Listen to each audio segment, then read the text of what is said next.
Billionaires habit சொல்லுவாங்க. கோடீஸ்வரர்களுடைய ஒரு habit என்னென்னா காலையில் 5 மணிக்கு எழுந்திருப்பது. அந்த 5 மணிக்கு எழுந்திருக்கக்கூடிய பழக்கத்தை கொண்டு வர வேண்டிய கடமை பெற்றோர்களுக்கு தான் இருக்குது, பள்ளிக்கு கிடையாது.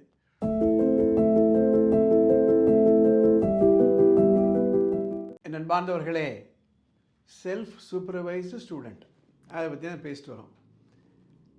கடந்த சில வாரங்களாக இந்த கருத்தை பற்றி நான் நிறைய பேர்கிட்ட பேசிட்டு வரேன். இன்றைக்கி எல்லார் வீட்லையுமே இதே தான் பிரச்சனை. படிக்க மாட்டேன்றாங்க, பொறுப்பாக இருக்க மாட்டேன்றாங்க. கடந்த ஒரு வாரங்களில் குறைஞ்சபட்சம் ஒரு 70-80 டெலிஃபோன் கால் வந்திருக்கும். சில பேர் வந்து சவுத் ஆஃப்ரிக்காலேருந்து, ஸ்ரீலங்காலேருந்தெல்லாம் ஃபோன் பண்ணுறாங்க, சிங்கப்பூர்லேருந்து ஃபோன் பண்ணுறாங்க. எல்லாருக்குமே இதே பிரச்சனை தான். எப்படி குழந்தைகளுக்கு பொறுப்பு கொண்டு வருவது? ஒரே ஒரு விஷயத்தை நம்ம புரிஞ்சுக்கலாம். குழந்தைகள் வளரும் பொழுது ஒரு ஃபஸ்ட் ஸ்டாண்டர்ட், செகண்ட் ஸ்டாண்டர்ட், இல்லை இன்னும் கொஞ்சம் கீழே கூட 1 வயசு 2 வயசு இருக்கும்பொழுது அவங்கள்ட்ட அந்த ரெஸ்பான்சிபிலிட்டி நம்ம எதிர்பார்க்குறோமா? இப்படி தான் நடந்துக்கணும், தங்களுடைய சேஃப்டிக்கு தாங்கள் தான் பொறுப்பேற்கணும் அப்படிலாம் நம்ம எதிர்பார்க்குறோமா? இல்லை. அப்படியே வளர்த்துறோம். வெளியில் போகும்போது கையை பிடிச்சிட்டு கூப்பிட்டு போகிறது, கிராஸ் பண்ணும்பொழுது நாம் தூக்கிக்கிறது கையில், அவங்கள வந்து ஒரு அன்சேஃப் ஆக்டோ அன்சேஃப் கண்டிஷன்லேயோ அவங்கள இன்வால்வ் பண்ணாமல் இருக்கிறது,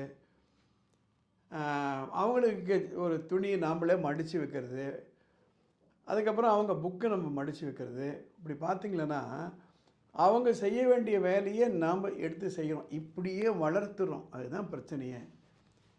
இன்றைக்கி யாருக்கிட்டேருந்தெல்லாம் எனக்கு அதிகமாக ஃபோன் வருது அப்படின்னா 9th 10th +1 +2 ஸ்டூடெண்ட்லேருந்து ஃபோன் வருது.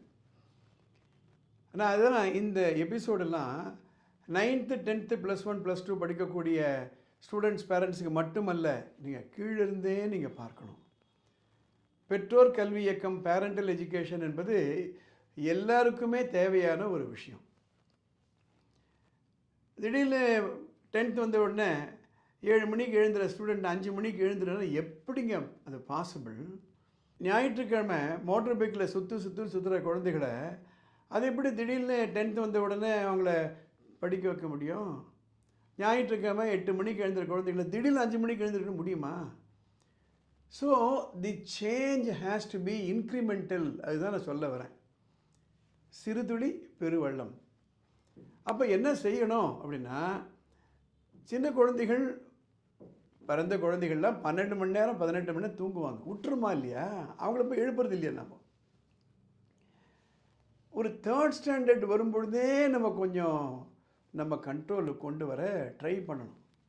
4th 5th எல்லாம் வரும்போது கொஞ்சம் கொஞ்சமாக 8th வந்த உடனே கண்டிப்பாக நம்ம கண்ட்ரோலுக்குள்ளே வந்துடணும். எங்களுடைய ஆராய்ச்சி, எங்களுடைய கவுன்சிலிங்லாம் இதுதான் நாங்கள் பார்க்குறோம். 2 விதமான பெற்றோர்கள் இருக்காங்க. ஒரு பெற்றோர்கள் சொல்கிறாங்க, எங்கள் வீட்டில் செல்ஃபோன் இருக்குது, எங்கள் வீட்டில் மொபைல் ஃபோன் இருக்குது, எங்கள் வீட்டில் டெலிவிஷன் இருக்குது, எங்கள் வீட்லேயும் டிஸ்டர்பன்ஸ் எல்லாம் இருக்குது, ஆனால் அதெல்லாம் எங்கள் குழந்தைகளை பாதிப்பது கிடையாது. அதுக்கு மறுபக்கம் எப்போ பார் ஃபோன் பண்ணிகிட்ருக்காரு, எப்போ பார் டெலிவிஷன் பார்த்துட்ருக்காரு, எப்போ பார் ஸ்போர்ட்ஸ் சேனல் பார்த்துட்ருக்காரு. 2 வீட்லேயும் ஒரே சேனல், 2 வீட்லேயும் ஒரே உபகரணம், அதாவது இன்ஸ்ட்ருமெண்ட். அது எப்படி? இங்கே பிரச்சனை இல்லை, இங்கே பிரச்சனைன்னா வளர்ந்த விதம் முக்கியம். அதனால் என்ன செய்யணும் பெற்றோர்கள்? இதை நீங்கள் 3rd standard, 2nd standard, 1st standard பெற்றோர்களிலிருந்து நீங்கள் பார்க்க வேண்டிய ஒரு விஷயம். கொஞ்சம் கொஞ்சமாக கண்ட்ரோலுக்கு கொண்டாங்க.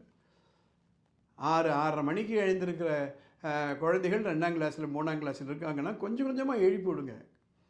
எல்லாருமே காலையில் 5 மணிக்கு எழுந்திருக்கக்கூடிய ஒரு சூழ்நிலையில் வீட்டில் கொண்டு வாங்க. பில்லியனர்ஸ் ஹேபிட் சொல்லுவாங்க.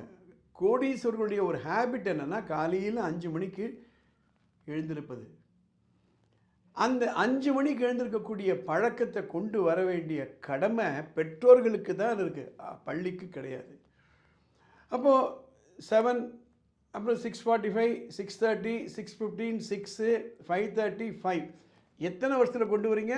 தொடர்ந்து கீழிருந்து வரும்பொழுது ஒரு 8th 9th வரும்போது அந்த குரூவுக்குள்ளே வந்துடுவாங்க. அப்போது அந்த +2 வரும்பொழுது இன்னும் கொஞ்சம் எக்ஸ்ட்ரா படிக்க வேண்டிய அவசியம் இருக்கும்போது அவங்கள கொஞ்சம் புஷ் பண்ணுறது பிரச்சனையே கிடையாது. ஒரு 60 மார்க் வாங்கக்கூடிய குழந்தைகளை 90 மார்க் வாங்க வைக்கிறது பெரிய விஷயம். நீங்கள் கன்சிஸ்டண்டாக பார்த்துக்கிட்டே வரணும். அதை தான் இந்த பதிவில் நான் சொல்ல விரும்புகிறேன். சிறு துளி பெருவெள்ளம், அது அவங்க மனசில் ஒரு பிரமிப்பை ஏற்படுத்தாது.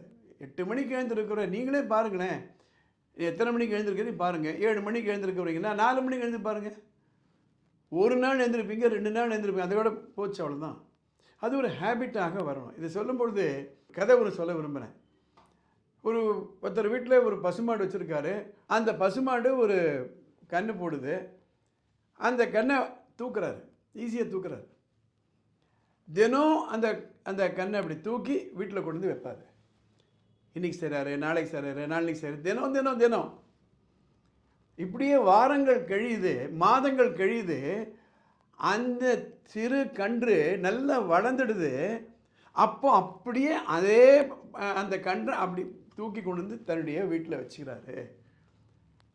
அதே அந்த சிறு கன்றாக இருக்கும் பொழுதே தூக்காமல் வளர்ந்த ஒரு 6 மாத கன்றை அவரால் தூக்க முடியாது. அவரால் அந்த கன்றும் அதை அளவு பண்ணாது, இவரால் அந்த சக்தி இருக்காது. எப்படி வந்தது?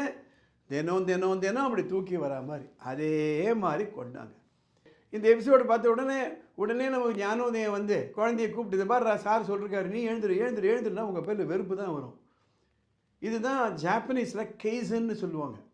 ஸ்மால் கண்டினியூஸ் இம்ப்ரூவ்மெண்ட்னு சொல்லுவாங்க. இன்றைக்கு ஆரம்பிங்க, 1/2 மணி நேரம் அந்த ஃபோனை வாங்கி எடுத்து வச்சுருங்க. இந்த நீங்கள்லாம் அப்படி தான். நாளைக்கு 31 நிமிஷம், அதுக்கப்புறம் 32 நிமிஷம், கொஞ்சம் கொஞ்சமாக கண்ட்ரோலுக்கு கொண்டு வாங்க. இப்படி செஞ்சால் தான் ஒருமை தவிர திடீர்னு உங்களால் ஒரு பெரிய பிரம்மாண்டமான மாற்றங்களை ஏற்றுக்கொள்ளக்கூடிய மனநிலை அவர்களுக்கும் இருக்காது, நம்மளாலே முடியாது. இந்த கருத்தை கொஞ்சம் மனதில் பதிவு பண்ணிக்கோங்க. இந்த பதிவு உங்களுக்கு பிடிச்சிருந்தானா லைக் பண்ணுங்கள், ஷேர் பண்ணுங்கள். அடுத்த எபிசோடில் பார்க்கலாம்.